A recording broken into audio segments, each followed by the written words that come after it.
thinking about starting a podcast, but you're completely inundated in the choices and the selections.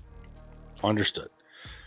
But this particular video here, I want to go over the Shure MV7 in comparison to the Blue Yeti right here. Now, in the Shure MV7, it's a dynamic microphone. The Blue Yeti is a condenser.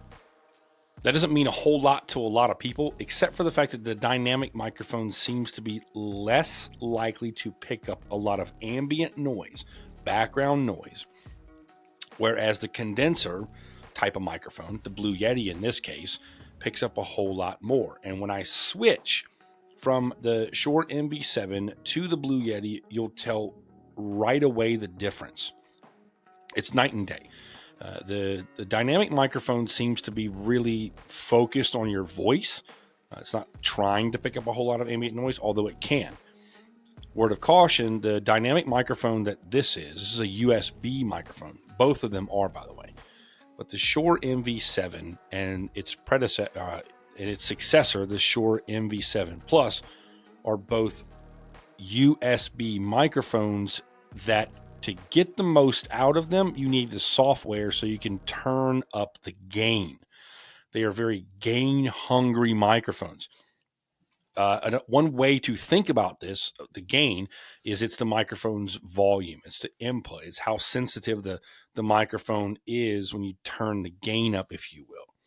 So just to kind of give you an idea, this is the Shure MV7. I'm talking into it. It's going to take me a second or two to unplug my headphones, swing the Blue Yeti in, begin to converse, change over everything. But I wanted to give you an idea about what it sounds like. There will be absolutely no post editing about any of the volume and all of that stuff. It's just going to be exactly what it is. And what you're going to find out is I'm talking really close to the Shure MV7, and that's how this microphone is designed. The closer you are to the microphone, the less likely it is to pick up background noise. Where the condenser style microphone, which is the Blue Yeti, it's more likely to pick up any background noise based upon the way that it's designed and what it's looking to ultimately pick up. And this will become clear as soon as I turn this microphone on. So I'm going to go ahead and unplug my headphones here. You're still able to hear me while I swing the Blue Yeti in and plug in the headphones in the jack.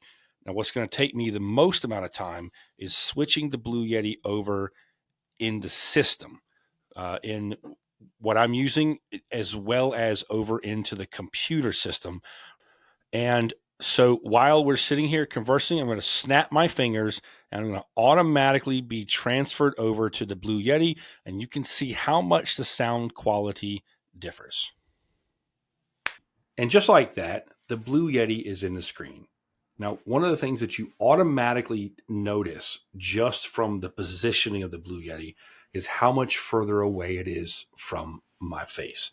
Right now, we're about a foot, give or take. I kept it in the shot so you could see the Blue Yeti sitting in the bore and bure shock mount, should this be a microphone you'd like to choose.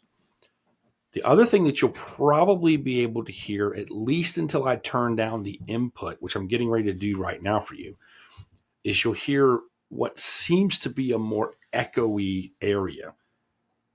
The Blue Yeti is picking up on this because of the untreated nature of the space that I record. That is something that you should take into serious consideration when you're thinking about which microphone to pick. A condenser type microphone like the Blue Yeti, or a dynamic style microphone that is like the Shure MV7. It's less likely to pick up background, ambient, and or let's say less than desirable recording areas. So what we're going to do now is I'm going to go into my input and I'm going to turn my input down. I was at 91 and now I'm going to turn it down to 61. This is my volume input on my computer. You probably can notice a distinct difference right out of the gate. This is what I found to be the case when I was first recording podcast episodes, is that the Blue Yeti could be not temperamental, but it could be very sensitive. It would pick up a fair amount of information from speaking and background noises and the like that a lot of people just don't particularly want to have in their final recording.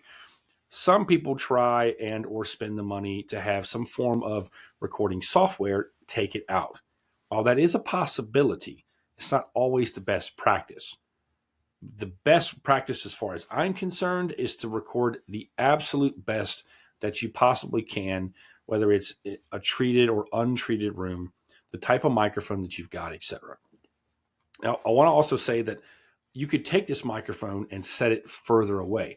Indeed, some people like to do just that.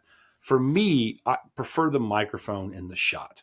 There's just something about having the microphone in shot that just kind of adds to the nuance about the fact that I'm actually recording a podcast. We're in a podcast and we're having a conversation, you and me. Final thoughts. I like the Blue Yeti. It takes some getting used to. And it might also note to you that there is some software that I never actually tried to use that can really, I think, try and tweak the Blue Yeti to get better sound out of it. For me, it was a gateway microphone. I bought the Blue Yeti with this particular boom arm right here, in addition to a separate set of headphones and a pop filter, which I do not use anymore. It all really depends on how you're recording and what you actually want to do with it. What does your space sound like? All of these things take into consideration when it comes to purchasing a microphone. Do you want to have a condenser type like the Blue Yeti, relatively inexpensive, that allows you to record far more in the space here? Or do you want to kind of circumvent some of the issues that a lot of people have with an untreated space with a dynamic microphone, in this case, a Shure MV7? Your call. Again, I have not done any post-editing whatsoever. The only amount of editing that I've done is when I snapped my fingers and went directly from the Shure MV7 to the Blue Yeti. No post-production whatsoever. You're able to make up your judgment about how these two microphones sound in this treated or untreated space, where I don't have any sound dampening, any acoustical dampening so that it can reverberate sound back and forth and absorb it. And there you have it. Hope you found this video useful. Thanks for watching.